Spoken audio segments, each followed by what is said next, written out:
네, 시작하겠습니다. 안녕하세요. 2021년 2학기 12월 21일 TNT 이제 성과 발표를 할 거고요. 저는 얼굴을 모르실 수도 있겠지만 학회자 이재환이라고 합니다. 그리고 이 성과 발표는 매 학기마다 TNT에서 뭐 지난 학기를 스터디를 돌아보면서 뭐 성찰도 하고 이제 앞으로 더 잘해보자는 의미에서 하는 행사니까 잘 들어주시면 감사하겠습니다. 목차는 이렇게 구성이 되고요. 뭐 지난 학기 이제 학회 운영했던 결과를 한번 다시 되돌아보고 그다음에 이제 팀별로 성과 발표를 할 거예요. 이게 가장 중요한 내용이 될 거고 그리고 이제 마지막으로 이제 이번 이제 겨울 방학을 어떻게 운영을 할지 그리고 이제 각 열리는 이제 스터디들을 뭐 어떤 종류가 있는지 그리고 계획들도 한번 보도록 하겠습니다. 일단 학회 운영 결과인데요. 이 내용은 이제 저번에 저희가 학회 운영 계획을 짰던 거를 어떻게 잘 이루어졌는지 한번 되돌아보는 시간입니다. 이게 저번에 이렇게 계획을 짰던 거고, 그래서 뭐 맨 위에 스터디 그룹별로 뭐 매주 스터디 진행할 거고 약 2시간 정도. 날짜는 뭐 팀별로 결정했고, 그리고 온라인으로 진행한 걸로 알고 있고요. 몇 개의 팀들은 뭐 오프라인으로 한 몇 회 정도 진행한 것으로 알고 있어요. 그래서 이것도 팀장들에게 한번 여쭤보니까 다 잘 진행된 것 같고요. 그리고 이제 팀 혹은 개인별로 이제 뭐 제가 뭐 저희 운영진들이 뭐 프로젝트, 공모전, 경진대 이런 것들도 많이 참가를 권장을 했었는데 여러 팀들이 이제 공모전, 경진대에서 뭐 저희 팀 같은 경우에도 전 성과를 낸 것 같고 그리고 많이 참여해 준 것 같아서 좋은 것 같습니다. 그리고 이제 원활한 스터디 진행을 위해서 저희 뭐 TNT 유튜브에 영상도 업로드하고 기터브도 이용을 해달라고 했고 이거는 유튜브 같은 경우는 좀 많이 좀 그래도 여러 팀들이 잘 올려준 것 같고 그리고 기터브나 뭐 공용 드라이브도 기터브는 조금 많이 그 개인 이 TNT 기터브를 많이 사용하지 않았던 것 같지만 그래도 개별적으로 잘 기터브를 운영한 것 같아서 이것도 잘 이루어진 것 같습니다. 그리고 그때 약간 변동 사항은 처음에 계획하진 않았지만 저희가 뭐 저번 학기 1학기에 남았던 학회비를 활용해서 팀별로 스터디 비용 5만 원씩을 지급을 했어요. 그래서 이것도 결과로 남겨두면 좋을 것 같습니다. 네, 그리고 이제 이게 그 학회 운영 자세한 계획이었고요. 데이터 마이닝, 뭐 산업인공지능 이렇게 4개의 팀들이 잘 중간고사, 기말고사 이런 기간 잘 지켜가지고 잘 스터디가 진행된 것 같아서 좋은 것 같습니다. 네, 그러면 이제 각 팀별로 팀장들이 성과 발표를 진행을 해줄 건데요. 일단 먼저 데이터 마이닝 팀부터 발표를 해주시면 되겠습니다. 저는 이제 이 PPT를 제가 넘겨드리도록 할 거고 말씀해 주시면 이제 넘겨드리도록 하겠습니다. 네, 수영님 그럼 발표 진행해 주세요. 네, 안녕하세요. 저는 이번 학기 데이터 마이닝 팀장을 맡았던 손수영입니다. 제 목소리 잘 들리시나요? 네, 잘 들립니다. 네. 네. 저희가 한 학기 동안 어떤 일들을 했고 어떻게 스터디가 진행이 되었는지 간략하게 말씀을 드리려고 해요. 우선 본격적으로 말씀드리기 앞서서 저희 데이터 마이닝 팀이 어떤 목적을 갖고 운영이 되었는지 먼저 말씀을 드리려고 해요. 네, 저희가 이제 인공지능 학회이다 보니까 데이터 마이닝 이 분야가 굉장히 넓은데 그중에서 머신러닝을 위주로 공부를 했었습니다. 이 머신러닝이 네, 인공지능이 앞으로 이제 스터디를 하거나 아니면 다른 공부를 함에 앞서서 기초에 해당하는 지식이기 때문에 저희 스터디에서 이 기초를 충실히 닦고 다른 스터디나 뭐 다른 연구를 할 때 도움이 되었으면 하는 바람에서 저희 스터디가 이제 이 목적을 갖고 같이 공부를 해 나갔었고요. 네, 그래서 네네. 그래서 네, 이런 목적을 갖고 운영을 했습니다. 저희는 이제 구체적으로는 핸즈 온 머신러닝 책 굉장히 유명한 책이죠. 그래서 그 책에서 머신러닝 파트를 공부를 했었고요. 이론 부분과 코드 부분을 발제자가 준비를 해서 와서 네, 같이 뭐 PPT를 보든 아니면 노트북을 같이 보든지 해서 공부를 했고 네, 온라인을 할 때는 주로 화면 공유를 통해서 했습니다. 그래서 연습 문제도 같이 풀어보는 시간이 있었는데 그때도 이제 이 코드가 어떻게 이루어졌고 뭐 왜 잘못됐고 이런 것들로 같이 보면서 복기를 했었습니다. 네, 주 1회 화요일 저녁 시간대 진행을 했었고, 저희는 온라인이든 오프라인이든 두 팀으로 나눠서 진행을 했습니다. 이 이유는 제가 OT 때도 말씀을 드렸는데, 온라인이 될수록 인원이 많아지면 그에 따른 어떤 집중력 분산이라든지 아니면 의견 소통이 잘 안 되는 그런 경우가 많아서 두 팀으로 나눠서 진행했는데, 저는 이거에 대해서는 굉장히 좀 괜찮았다라고 생각을 합니다. 좀 아쉬운 점도 있었지만. 그래서 나중에 뭐 이거는 좀 참고를 하셨으면 좋겠고, 제가 개인적으로 오프라인 만남을 굉장히 좋아합니다. 집에 혼자 있는 시간이 많아서 그런 건지 모르겠는데, 그래서 최대한 오프라인으로 많이 만나려고 노력을 했습니다. 그래서 이제 사당역 주변에서 스터디룸에서 스터디를 했고, 저희 이제 두 팀이 있었다고 말씀드렸잖아요. 제가 속해 있는 팀 같은 경우는 중간고사 이후에 한 4-5번 정도 오프라인 만남을 가졌고, 다른 팀 같은 경우는 이제 사정이 있어서 그렇게 많이 만나진 못했지만 어쨌든 오프라인을 미팅을 한번 했었습니다. 그리고 저희가 아까 말씀드렸던 것처럼 기초를 닦는 그런 과정이라고 말씀드렸는데, 그 닦는 과정에서 공모전 참여를 통해서 자기가 배운 것을 활용하고 이런 전체적인 프로세스를 익히는 게 좀 중요하다고 생각을 해서 반드시 필수 참여를 하게 했습니다. 그래서 이제 어떤 공모전이 있었고 그거에 대해서 저희의 뭐 마음가짐 이런 것들을 말씀을 드릴 텐데요. 넘겨주세요. 우선 제가 또 참여했던 대회입니다. 그래서 NH투자증권에서 했던 빅데이터 경진대회, 그리고 이거의 주제는 주식 보유 기간을 예측하는 거였습니다. 그래서 주어진 데이터셋이 뭐였냐면 사용자의 어떤 정보, 그래서 사용자가 어떤 주식을 언제 사고 팔았는지 그런 것들이랑 사용자의 기본적인 뭐 연령, 성별, 그리고 뭐 자산 규모 이런 것들을 주어진 데이터셋으로 받고, 이런 것들을 활용해서 2021년에 이 어떤 특정 주식을 얼마나 보유할지를 예측하는 그런 대회였습니다. 그래서 물론 뭐 수상을 하진 못했지만 저희가 주목했던 거는 여기서 좋은 피처를 많이 만드는 거였어요. 그래서 뭐 이 사람이 어떤 성향을 갖고 있는지, 예를 들어 뭐 평균 보유 기간, 그리고 주식이 오를 때 얼마나 파는지, 뭐 내릴 때는 뭐 얼마나 사는지, 이런 것들을 뭐 총체적으로 고려를 해서 계속 이걸 피처를 이어붙이는 그런 작업을 좀 중점적으로 했었습니다. 그래서 이런 것들을 통해서 좀 어떤 피처 엔지니어링의 어떤 중요성, 그리고 스피드 이런 것들을 잘 볼 수 있었고요. 좀 아쉬웠던 점은 좀 아쉬웠던 점은 저희가 이제 진행 기간이 8월 23일부터라고 되어 있는데, 이 대회를 제가 안 지가 좀 정말 이제 3주 정도 남고 나서 이 대회를 알게 되었고, 정말 좀 급박하게 준비했던 경험이 있어서 시간상으로도 좀 많이 아쉬움이 남았던 대회이기도 했습니다. 다음으로 넘어가 주세요. 다음 역시 데이콘에서 주최했던 대회인데요. 주식 종료 가격 종가 예측 경진대회였습니다. 그래서 이 대회 같은 경우는 특별하게 데이터를 주지 않고 그냥 금융시장 정보 데이터를 통해서 미래의 주식 종가가 어떻게 될지를 예측하는 대회였는데요. 저는 이때는 저번에는 이제 피처 엔지니어링에 좀 집중했다면 이번에는 어떤 모델을 쓸지, 그리고 어떻게 접근 방법을 가져갈지에 대해서 좀 더 고민을 많이 했던 것 같습니다.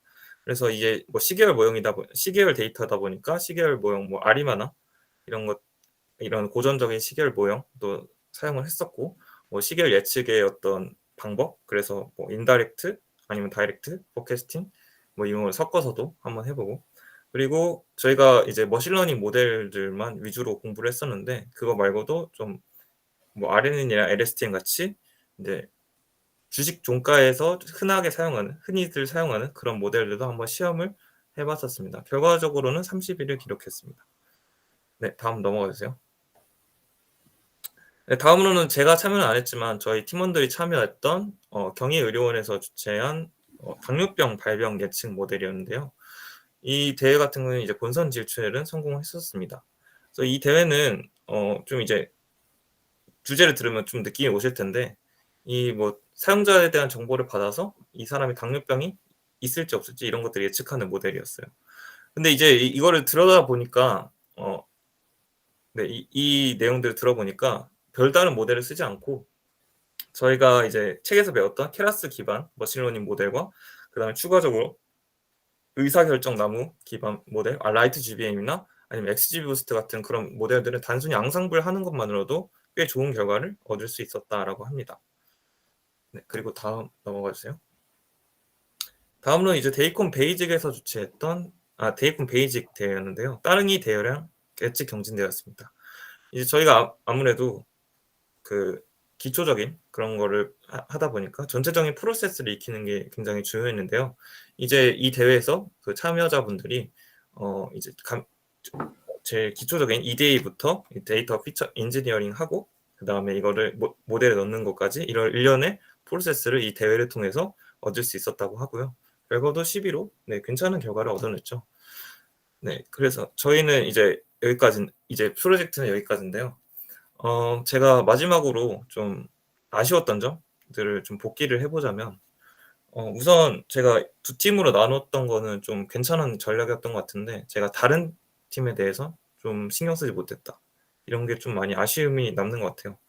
그리고 두 번째로는 이제 저희가 원래 스터디를 그 교재의 내용 플러스 뭐 다른 플러스 알파를 원래 좀 더 본인들이 공부하는 거를 자유롭게 나눌 수 있는 시간이 있었는데 그게 좀 잘 안 되고 흐지부지 되다 보니까 아무래도 이 머신러닝만 너무 공부한 게 아닌가라는 생각도 듭니다.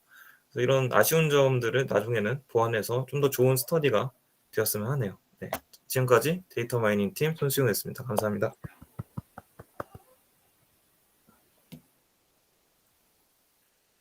네, 그러면은 저 음소거를 하고 다시 진행을 할게요. 다음에는 이제 컨비전 팀이 이어서 진행해 주시면 될 것 같습니다. 네, 안녕하세요. 혹시 잘 들리시나요? 네, 안녕하세요. 저는 이번 학기 컴퓨터 비전 팀장 맡은 김태환이라고 합니다.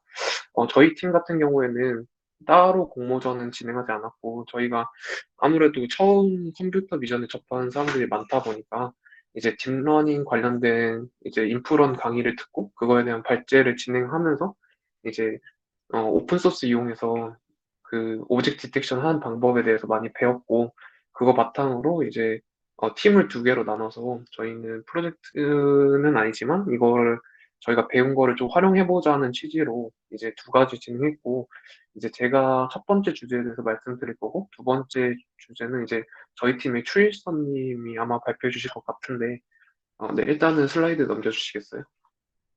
한 번 더.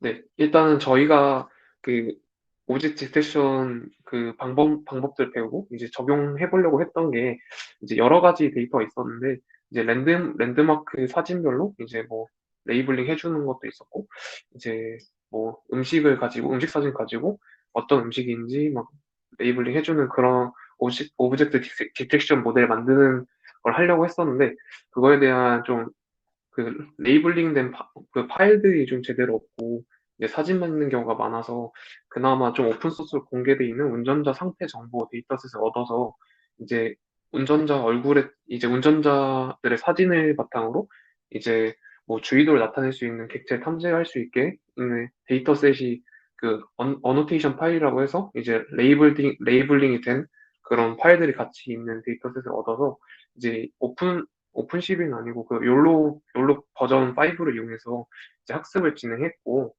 이제 뭐 데이터 개수는 여기 보이시는 것처럼 뭐 16,000개 정도 사용했고 이제 요거를 트레인과 이제 밸리데이션 셋으로 나눠서 이제 학습을 진행했고 클래스 같은 경우에는 그 여기 보시면 오른쪽 아래에 보시면은 그냥 얼굴 전체 나타나는 거랑 눈을 뜨고 감고 있는 거 그리고 입을 열고 닫고 있는 거 핸드폰 하는 거랑 뭐 담배 피는 거 정도로 클래스가 분류돼 있었고 이거를 이제 욜로를 사용해서 그 학습을 진행했는데 다음 페이지 이제 욜로에 대해서 설명하는 페이지가 있긴 한데 이제 욜로 같은 경우에는 그 오브젝트 디텍션에서 이제 그 어떤 이제 객체가 있을 만한 위치를 추정하는 과정이 있고 이제 그 영역에서 이제 객체를 추출하는 과정 두 가지로 나뉘는데 그거를 이제 그 한 번에 하는 모델을 이제 보통 욜로나 뭐 싱글샷 디텍터 같은 그런 모델들이 있는데 이제 그 중에서 저희는 원 스테이지 디텍션 모델을 사용해서 요거 학습을 진행했고 여기 보시면은 뭐 욜로 V5를 이용해서 보면 뭐그 추정하는 그 인퍼런스 하는 속도가 더 빨라지고 뭐 MAP가 높아졌다 이런 얘기가 있는데 요거는 뭐 나중에 필요하시면은 따로 저한테 연락 주시면 알려드리겠습니다. 넘어가 주세요. 그래서 뭐 욜로 뭐 V5의 특징으로는 뭐 이런 게 있는데 이것도 굳이 설명할 필요는 없을 것 같아서 넘어가겠습니다. 그래서 이제 저희가 이제 욜로 V5를 이용해서 이런 그 사진 이미지를 학습시켜서 이제 디텍션 하는 모델을 대충은 아니고 대강 구현을 했는데 이제 요거 같은 경우에 오픈 소스로 다 공개가 되어 있어서 이제 여기 주소에 보이시는 GitHub 같은 데 들어가시면은 사용하는 방법이랑 그 어떻게 데이터셋을 준비해야 되는지 이런 걸 볼 수 있어서 혹시라도 나중에 사용하실 계획이 있다면 이런 GitHub를 한번 참조하시는 게 좋을 것 같고 이제 뭐 아래는 욜로 V5의 특징들에 대해 설명되어 있어서 그냥 읽고 넘어가시면 될 것 같습니다. 그래서 인풋 같은 경우에는 저희가 아까 말씀드렸다시피 운전자 얼굴 이미지랑 아웃풋은 이제 클래스와 바운딩 박스를 표시하는 거 이렇게 정해서 학습을 진행했고요. 다음 페이지 올려주세요. 뭐 요건 학습 과정에서 나타나는 로스나 이제 MAP 성능 향상에 대한 내용인데 뭐 에포크를 늘리면 늘릴수록 당연히 그냥 뭐 로스도 줄어들고 MAP도 증가했다라는 거 알 수 있습니다.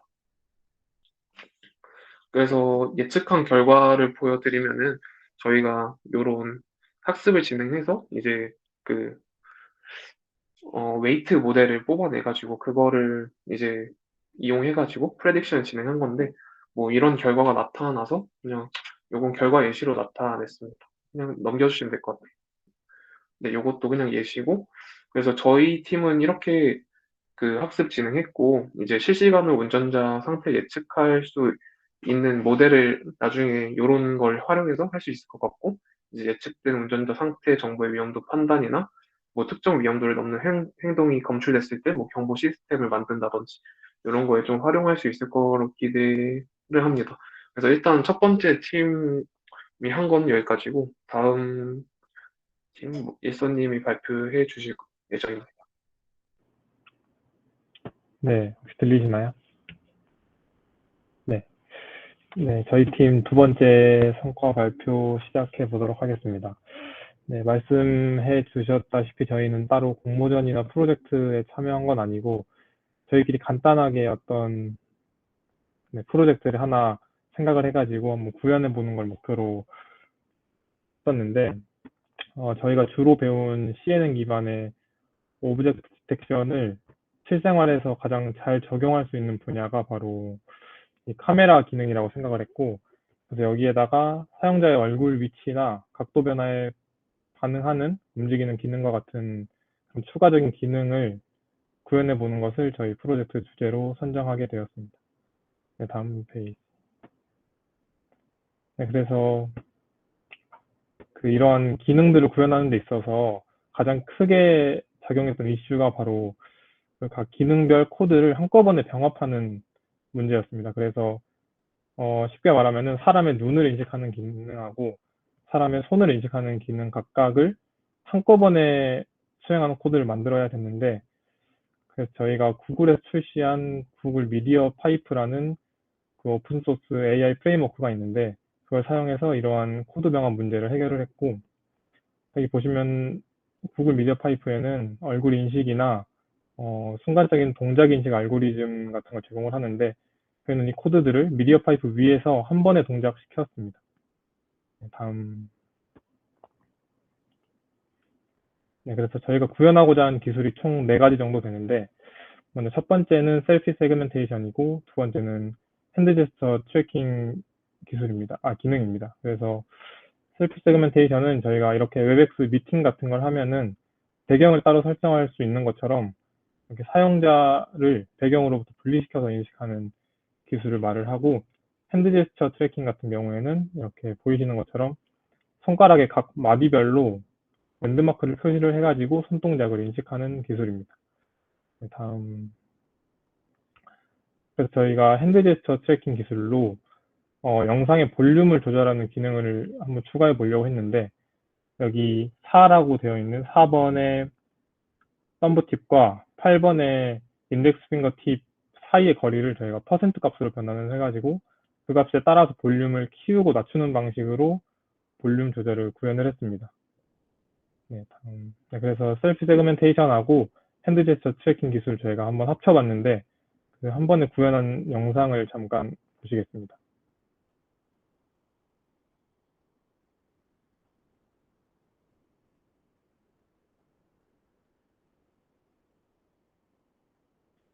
네, 이렇게 보시면 셀피 세그멘테이션을 통해서 원래 뒷배경이 원래 배경이 아니라 강아지 사진으로 저희가 바꿀 수 있었고 같은 영상에서 핸드 제스처 트래킹을 통해서 볼륨 조절 기능까지도 제가 구현을 한 것을 볼 수 있습니다. 다음으로 세 번째와 네 번째 기술은 페이스 디텍션과 블러링 기능입니다. 그 페이스 디텍션은 사용자들의 얼굴을 인식하고 그 바운딩 박스라는 그 오브젝트가 있는 대략적인 위치 정보를 알려주는 박스를 반환하는 기능이고, 블러링은 잘 아시다시피 모자이크 처리 기능과 똑같은 기능입니다. 네, 다음. 저희가 이 두 기능을 한 번에 동작을 시켜서 사용자 이외의 페이스는 모두 블러 처리하는 기능을 구현하고자 했는데, 제가 생각해낸 방법은 먼저 페이스 디텍션으로 각 얼굴의 바운딩 박스 정보를 추출을 한 뒤에 사용자의 바운딩 박스가 제일 클 것이라고 가정을 하고 그렇게 가장 큰 바운딩 박스를 제외한 나머지 바운딩 박스를 모두 블러 처리를 했습니다. 그래서 그 결과가 여기 나와 있는데 여기 카메라를 들고 있는 것으로 예측되는 사용자의 얼굴은 그대로 있고 나머지 뒷사람들의 얼굴은 모두 블러 처리된 것을 확인할 수 있습니다. 네, 다음. 네, 그래서 이번 활동을 통해서 그동안 배운 오브젝트 디텍션 알고리즘을 실제로 적용해 보았다는 것에 저희는 의미가 있다고 생각을 했고, 보완점으로는 이게 만약에 하드웨어랑 연계가 가능해진다면 사용자의 얼굴 위치랑 각도를 반환을 해서 그 정보를 통해서 실시간으로 카메라에 달린 로봇 팔이 사용자의 얼굴 위치나 각도에 맞게끔 카메라의 위치를 수정하는 그런 기능까지 추가해서 훨씬 완성도 있는 스마트 카메라를 만들 수 있을 것으로 기대가 됩니다. 그리고 개선점으로는 영상 처리의 특성상 실시간성이 굉장히 중요하다고 생각을 하는데 이 부분에 대해서는 조금 더 개선이 필요하다고 생각을 했습니다. 그리고 이런 알고리즘들을 적용을 하면 스마트 카메라 어플을 제작을 한다든지 그다음에 손이 자유롭지 못한 작업자나 또는 환자분들을 위한 핸즈프리 카메라를 만든다든지 또는 유튜버들이 사용하는 야외 방송용 카메라의 추가 기능으로 적용을 할 수 있는 등의 다양한 적용이 가능할 것으로 생각이 됩니다. 이상으로 컴퓨터 비전 팀 성과 발표 마무리하겠습니다. 감사합니다.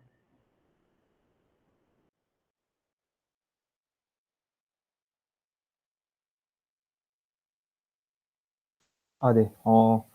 생각보다 뭐 자세히 알려주셔가지고 뭘 했는지 어떻게 했는지까지 다 알고 수 있었던 것 같고 두 분 발표 감사합니다. 그리고 이제 다음에 이제 자연어 처리 팀 이어서 발표 진행해 주시면 감사하겠습니다.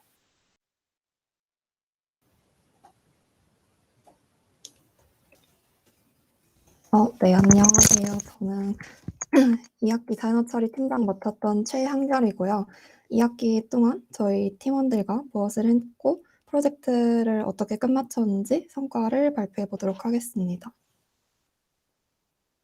네, 저희 팀 멤버는 이렇게 10명으로 구성이 되었었고요. 네, 그래서 스터디를 한 학기 동안 어떻게 전체적으로 끝마쳤는지 리뷰를 해보고 그 중에서도 프로젝트 5가지에 대해 소개드리고 그리고 네, 결론 짓도록 하겠습니다. 네, 저희가 이제 학기 초에 선택한 교재는 파이토치로 배우는 자연어 처리 교재입니다. 그래서 파이토치가 최근 연구에서 가장 핫하게 쓰이고 있는 프레임워크이기도 해서 본 교재를 선택을 했었고요. 그래서 저희는 총 10주차의 스터디 커리큘럼을 오른쪽 사진과 같이 이제 계획을 해서 모든 학회원 10명이 발표를 돌아가면서 하는 식으로 진행을 했었습니다. 네, 그래서 책이 9장으로 구성이 되어 있는데 9장을 모두 빠짐없이 진행을 했습니다. 네. 네, 그래서 말씀드렸다시피 10명이 모두 스터디 시간 당일에 발제를 진행을 했고요. 그 발제를 하기 전에 사전에 이제 유튜브에 발표 영상을 업로드를 하고 발표 자료와 참고 자료 등을 이제 저희 스터디 노션에 일지를 꼼꼼히 작성을 해 두었습니다. 그래서 유튜브에 가시면 저희 2021학년도 2학기 자녀 처리 재생 목록에 저희 11개의 발표 영상이 업로드가 되어 있으니 나중에 궁금하신 분들은 한번 보시면 좋을 것 같습니다. 네, 그리고 오늘 이제 중점적으로 저희 팀의 자랑거리인 프로젝트를 말씀드릴 텐데요. 오른쪽 화면이 이제 노션에 프로젝트를 기재한 기록입니다. 그래서 총 5개의 흥미로운 자유 주제로 개인별 또는 팀별 프로젝트를 진행을 했고요. 모든 프로젝트에 이제 NLP가 완전히 주가된 프로젝트도 있고 NLP를 활용한 프로젝트도 있는데 모두들 이제 스터디 시간에 학습하는 것과 더불어 이제 모두들 개인기량이 뛰어나시기 때문에 추가적으로 학습을 한 NLP 기술을 활용한 프로젝트를 발표를 했고요. 모든 팀원들이 이제 한 명도 빠지지 않고 완수를 했다는 점에서 큰 의의가 있는 것 같습니다. 네. 자, 프로젝트 5개에 대해서 하나씩 간단히만 소개를 드릴 텐데요. 첫 번째로 이제 김준영, 이재환, 최은서 님이 참여하신 MBTI 인프런스 프로젝트입니다. 이 프로젝트는 이제 그 딕셔너리라고 하면은 어떤 단어에 대한 정의를 알려주는 것이잖아요. 근데 이제 리버스 딕셔너리라고 해서 어떤 단어가 잘 생각이 나지 않는데 그 단어를 이제 묘사할 수 있을 때 그 단어를 설명하는 말을 입력하면 단어를 거꾸로 유추해주는 그런 기술입니다. 그래서 이 팀은 리버스 딕셔너리를 이용을 해서 본인의 성격을 잘 설명하는 어떤 한 문장을 입력으로 넣어주면 MBTI를 추론할 수 있는 그런 재밌는 프로그램을 만들었습니다. 네, 이거는 이제 스터디가 이제 끝나고 나서도 웹을 아주 훌륭하게 구현을 해주셔서 웹 UI인데요. 네, 재생해주세요. 네, 이런 식으로 이제 어떤 사람의 성격을 간단하게 이제 묘사를 하면 네.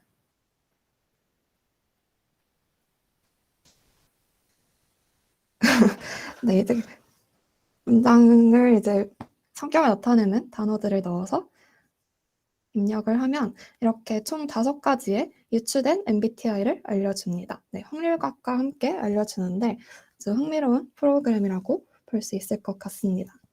네. 그리고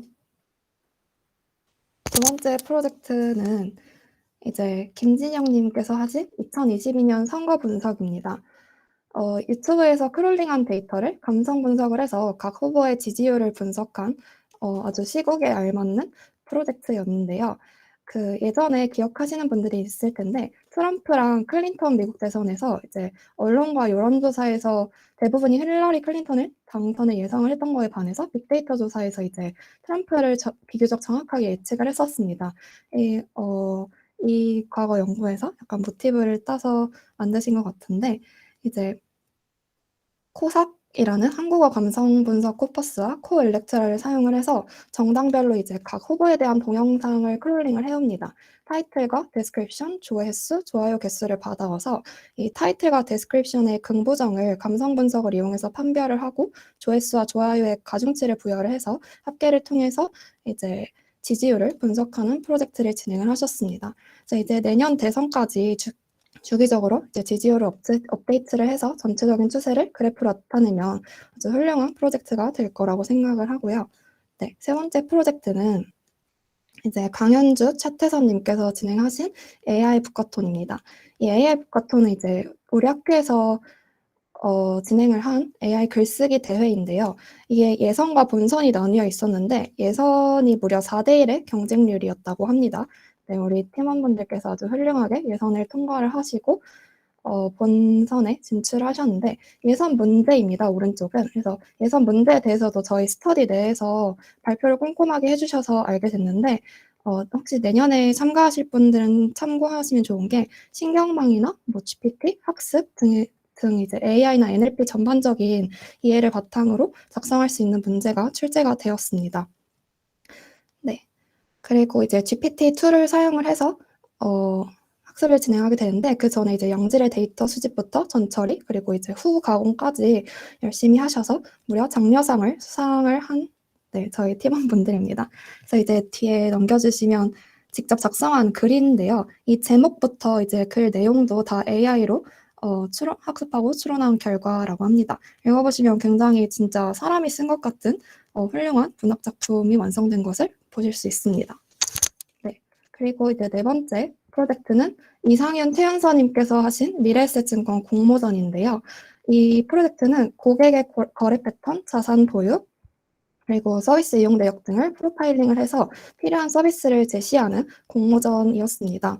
그래서 기존 AI 서비스의 이제 효용 가치를 높이고 이용자 수를 좀 더 증대시킬 수 있도록 서비스를 기획하는 프로젝트였는데 이 과정에서 데이터 분석과 NLP를 적절히 사용한 프로젝트라고 할 수 있습니다. 그래서 소비자들이 인지하는 이제 브랜드 퍼스널리티를 코버트라는 NLP 그 언어 모델을 활용을 해서 분류를 하고 이제 키워드로 관련 종목을 찾거나 맞춤 AI 서비스로 검색 결과를 보여주는 쉬운 맞춤 검색을 기획해서 최종적으로 장려상을 수상하신 팀입니다. 그리고 마지막으로는 김지수, 유재하, 그리고 제가 참여한 회의 녹취록 요약 프로젝트인데요. 이 프로그램은 코버트를 기반으로 이제 바트를 한국어로 프리트레인한 모델인데요. 그 모델을 기반으로 한국어 생성 요약 모델링을 한 프로젝트입니다. 이 프로젝트 이제 데이콘에 참여하기 위해서 시작이 되었는데요. 이제 총 700여 명이 참가한 그 대회인데 19위를 기록을 했고요. 그리고 이 프로젝트를 좀 더 연장선으로 코딥러닝을 아직 진행을 하고 있습니다. 이제 코딥러닝은 회의 녹취록이 아니라 논문 요약을 해주는 프로그램으로 현재 구현 중에 있습니다. 네, 그래서 프로젝트는 이렇게 이와이고요. 다음 이제 프로젝트는 이렇게 5가지를 진행을 했습니다. 그래서 총 정리를 해보자면 저희 NLP 팀에서는 파이토치 기반의 NLP 교재를 총 완독을 했고 대표적인 모델 공부 또한 이제 논문을 같이 읽으면서 공부를 마쳤습니다. 그리고 이제 보셨다시피 5가지의 다양한 실전 프로젝트를 직접 정말 자기 그 관심 주제에 대한 자유 주제 그리고 공모전 대회 나간 팀 다양하게 있었습니다. 그래서 NLP 팀 모두 고생하셨다는 말씀 드리면서 발표 마치도록 하겠습니다. 감사합니다.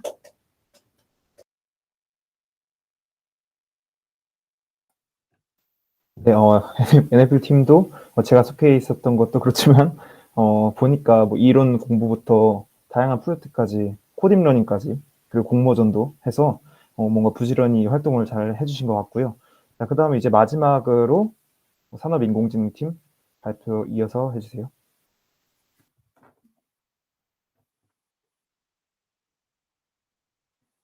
네, 안녕하세요. 저는 산업인공지능팀 한 학기 동안 팀장을 맡은 황항동이라고 하고요.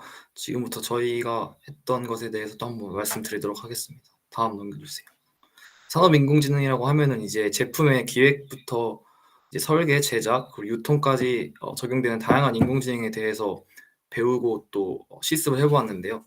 우선 넘겨주시면 저희가 사용한 교재는 이제 설명 가능한 인공지능이라고 해서 총 7회 동안 발제를 했고 이 부분은 신입 학회원분들이 도와주셨습니다. 발제를. 그래서 노션을 이용해서 했고 미리 유튜브로 영상을 올리면은 친구들이 다 공부를 해오고 화요일에는 공부한 내용을 바탕으로 또 토론하면서 스터디했던 그런 과정입니다. 넘겨주시면 설명 가능 인공지능에 대해서 간단히 설명하자면은 이제 그래프 보시는 것처럼 해석력이 높을수록 예측 정확도는 낮고 해석력이 낮아지는 블랙박스가 될수록 예측 정확도는 높아지잖아요. 그래서 이제 이 예측 정확도가 높은 신경망을 이용하면서 어떻게 그 판단 과정을 우리가 사람이 이해할 수 있을지 그 과정에 대해서 공부를 한 거고 대표적으로 이제 라임이나 샵 그리고 시각화를 이용해서 설명 가능 인공지능에 대해서 공부를 했습니다. 넘겨보시면 대부분 책에 나와 있는 예제들을 이용해서 실습을 하고 코드를 구현을 했는데요.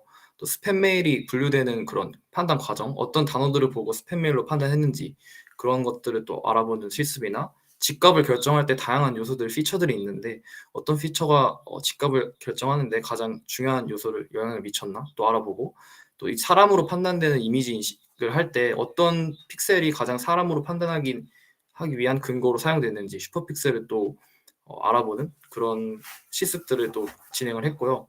또 넘어가시면 저희가 크게 총 4가지의 태스크를 따로 진행을 했는데요. 이 부분이 기존 학회원들이 수고를 해주셔서 저희가 모든 팀원들이 성공적으로 다 잘 참여해가지고 마친 것 같습니다. 첫 번째 태스크는 이제 폴트 디텍션 관련 내용인데 모터에서 발생하는 진동 시계열 데이터를 분류하는 과정이었어요. 또 정상으로 분류하거나 고장이면 또 어떤 고장이 났는지 분류하는 과정이었는데 보이시는 것 같이 이렇게 진동 신호를 그냥 진동 신호로 받아들이는 것이 아니라 패스트 프리에 트랜스폼이나 이제 숏타임 프리에 트랜스폼이나 멜 스펙트로그램을 이용해서 신호들을 전처리하고 어떻게 하면 효율적으로 모델에 이렇게 인풋으로 넣어줄 수 있을지 고민을 하면서 다양한 신호 처리 과정도 공부를 하고 넘겨주시면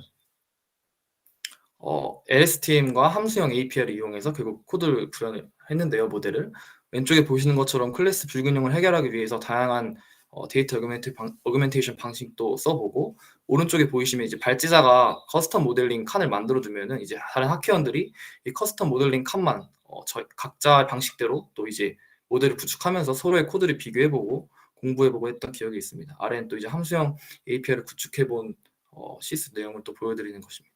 다음 넘겨주시면 두 번째 태스크는 이제 반도체 웨이퍼 상에서 이미지 인식을 이용해가지고 결함을 탐지하는 그런 과제였는데요. 총 80만 장이 넘는 웨이퍼 데이터들을 그냥 사진에서 웨이퍼 비트맵이라는 정보로 바꾸어서 저희가 또 각자 방식대로 EDA를 해보고 오토인코더나 또 겐을 이용해서 각자의 방식대로 데이터 증식을 하고 클래스 임밸런스를 해결한 다음에 스터디 시간에는 각자의 방식이 어떤 거였는지 또 공유하고 공부해보는 시간이 되었습니다.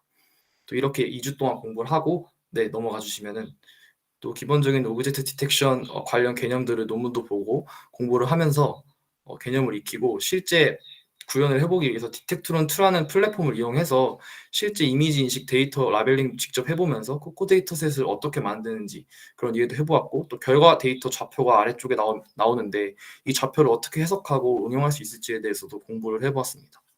또 넘겨주시면 세 번째, 네 번째 태스크는 이제 합쳐서 말씀을 드리면은 시계열 예측 관련 태스크였는데요.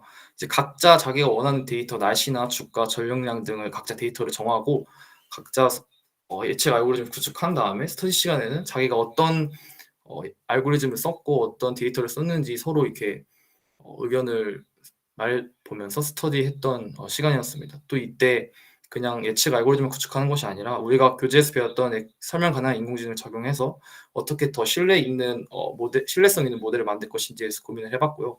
또 마지막 스터디 마지막에서 잠시만요. 그래서 이제 태스크 3, 4를 한 번에 말씀드렸는데 3은 이제 시스 위주였고 4는 이제 Temporal Fusion Transformer라는 논문을 최종적으로 이해하기 위해서 저희가 이론적인 페이퍼 공부를 했는데요. 그러기 위해서 다양한 시계열 예측 관련 논문도 읽고 어텐션이나 이런 TFT 논문을 읽으면서 학기를 마무리했습니다. 넘겨주시면 저희는 이제 이런 모든 코드들을 GitHub을 하나 이렇게 만들어가지고 공유를 했습니다. 그래서 서로의 코드를 보면서 자기가 다른 점이나 더 나은 점을 공부하면서 진행했던 것이 좀 도움이 되었던 것 같습니다. 이것으로 산업인공지능팀 발표를 마치겠습니다.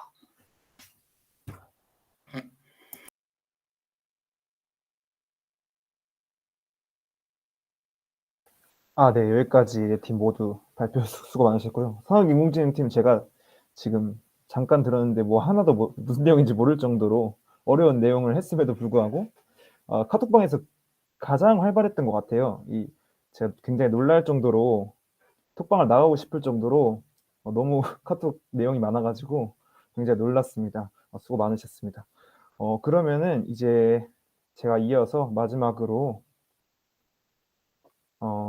저희 이제 겨울방학 스터디 계획에 대해서 좀 말씀을 드릴 건데요. 사실 뭐 지금 이제 종강을 하고 이제 쉬고 싶으신 분들도 많으시겠지만 그래서 저희는 학회이니만큼 다시 이제 계획을 세우고 스터디를 진행을 해야겠죠. 그래서 기존에 이제 저번 학기에서 뭐 충분히 지금 들어보니까 얻어가는 것들이 있었을 것 같고 이번에도 이제 겨울방학도 좀 보람 있게 보내보고자 이번에 같이 이제 성과 발표에서 이번 겨울방학 스터디 계획도 말씀을 드리려고 해요. 자, 그럼 이거는 이제 먼저 저희 겨울방학의 캘린더인데요. 이건 이제 학교의 뭐 종강, 개강 날짜를 맞춰서 적은 거예요. 사실 저도 이거를 알아보고 싶지 않았는데 여러분들에게 또 알려드리고자 학기 개강 날짜를 또 이제 직접 검색을 해봤습니다. 네, 2월 21일이 저희 학기 개강이고요. 그래서 그때까지 이제 스터디를 어떻게 몇 주차 진행을 할 수 있을까 좀 찾아보니까 다음 주부터 저희가 이제 오늘이 이제 21일이고 다음 주 28일부터 1주차 스터디를 진행을 할 거고요. 그래서 이제 총 8주차가 나오는데 이 마지막 학기 개강 전주까지 하면 근데 이제 그 6주차에 설날이 있어요. 그래서 이거는 이제 좀 저희는 자율적으로 선택을 하는 방안으로 결정을 내렸습니다. 그래서 이제 설날을 빼고 진행한다면은 총 7주차가 나올 거고요. 그리고 이제 설날을 껴서 하면은 이제 설날에도 그냥 그날만 피해서 진행을 한다면 이제 8주차가 나올 것이 네, 나오고요. 그래서 이제 이걸 참고해 가지고 계획을 세워 주시면 감사하겠습니다. 자, 그래서 이제 며칠간 저번 주부터 해서 며칠간 좀 많은 설문을 저희가 좀 요구를 드렸는데 그래서 이제 설문에 참여해 주시느라 해주셔서 감사하고요. 그리고 이제 스터디별 인원을 이번에 오늘 이제 결과를 좀 내보니까 이런 식으로 스터디별로 인원이 확정이 됐어요. 일단 다 7개의 스터디가 있을 것이라고 다들 아실 거고요. 이 각각에 대해서 설명을 넣으려고 했지만 사실 검색하면 다 나오고 웬만하신 분들이 다 아니까 여기 썼을 거라고 생각이 들어서 딱히 7개에 대해서 설명을 하지는 않고요. 그리고 이제 그 설문에서도 말씀드렸다시피 저희가 이번에 조금 그 스터디를 계획하면서 좀 중요하게 생각했던 주안점은 일단 4명이 스터디 그룹으로 형성이 되는 거였어요. 그래서 뭐 겨울방학에는 뭐 이랬으면 좋겠다라는 그런 수요 조사도 있었기 때문에 설문이 있었기 때문에 이번에는 최대한 그 오프라인을 진행할 수도 있게끔 4명으로 구성을 했고 좀 활발하게 소통을 할 수 있게끔 대부분 이제 4명 이하로 스터디를 구성을 하려고 해서 그래서 이렇게 다양하게 7개의 스터디가 나왔던 거고요. 그리고 이제 그래서 보면은 이제 뭐 행정 머신러닝 이쪽은 이제 4명 그리고 이제 두 번째 앤드류 커세라 같은 경우에는 6명이 지원을 해주셨는데 여기서 이제 3명으로 쪼갤지 아니면 6명으로 진행할지는 톡방을 파고 나서 이 6분들이 자율적으로 정해주시면 좋을 것 같아요. 뭐 다양한 것도 하길 원했고 그리고 또 이제 한 학기 하셨으니까 이제는 자율적으로 어떻게 스터디를 진행하면 좋을지에 대해서 다들 아실 거라고 생각이 들고요. 이 신입 기수 분들도 이제 신입이 아니니까 그래서 이제 6명의 이제 톡방을 파서 여기서 이제 자율적으로 뭐 셋 나눠서 할지 아니면은 6으로 할지 정해주시면 감사하겠습니다. 그리고 이제 이 방에서는 제가 같이 이건 이제 나중에 말씀드리고요. 그리고 이제 세 번째 에메롭스는 3명으로 구성이 되었는데 사실 3명으로 진행을 해도 충분히 괜찮을 것 같다는 생각이 들어서 이렇게 3명으로 그냥 구성을 했고요. 그리고 이제 파이토치 프레임워크는 9명인데 여기는 이제 넷, 5으로 아마 더 톡방을 파고 나서 다시 좀 분할을 해서 진행하는 게 좋을 것 같다는 생각이 듭니다. 그리고 CS234도 이렇게 3명으로 구성이 됐고요. 나머지도 이렇게 4명, 4명 해서 총 7개의 스터디에 각각 최대한 4명 이하로 맞추려고 저희가 노력을 했습니다. 네, 그리고 이제 위에 그 하이라이트 되어 있는 이분들은 여기서 톡방을 좀 파주시기를 파주셨으면 하는 파주셨으면 하고요. 그래서 이제 이 위에 계신 분들은 이제 저희 회의가 성과 발표가 끝나고 나면 톡방을 이제 아래에 있는 사람들을 초대를 해주셔서 방을 파주시면 감사하겠습니다. 이따가 다시 언급을 드리도록 할게요.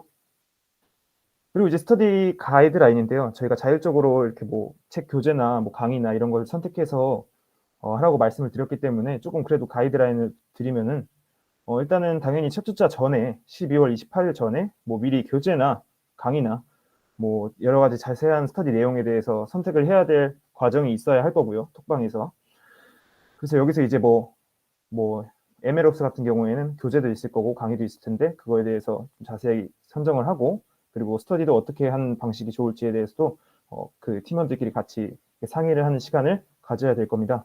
그리고 이제 두 번째로 당연히 뭐 이 2, 3, 4는 뭐 당연한 내용인데 이제 주차별로 한 명의 발제자가 준비를 하고 스터디 당일에 이제 서로 어려운 점을 이야기하면서 해결을 하고 그리고 이제 뭐 매주 당연히 이제 공부를 하고 나서 필기 노트나 뭐 공부한 것들을 공유하는 시간을 가지면 좋을 것 같고요.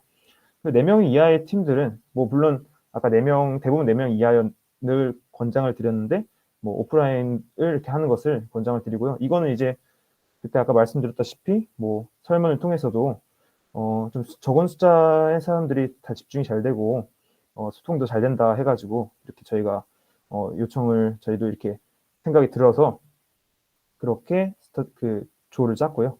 그다음에 이제 마지막으로 스터디 진행함에 있어서 이 내용이 어려운 게 아니라 이 스터디 진행하는 것에 어려움이 있을 경우에 뭐 다른 친한 팀원이나 동료나 아니면 기존에 같이 스터디를 했던 팀장들에게 혹은 저에게 도움을 요청을 해주시면 될 것 같습니다.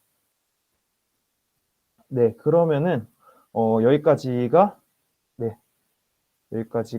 저희 스터디 그 이번 겨울방학 계획과 함께 저희가 기존 이번 학기에 진행했던 그 내용 그 스터디의 성과 발표를 마치겠고요.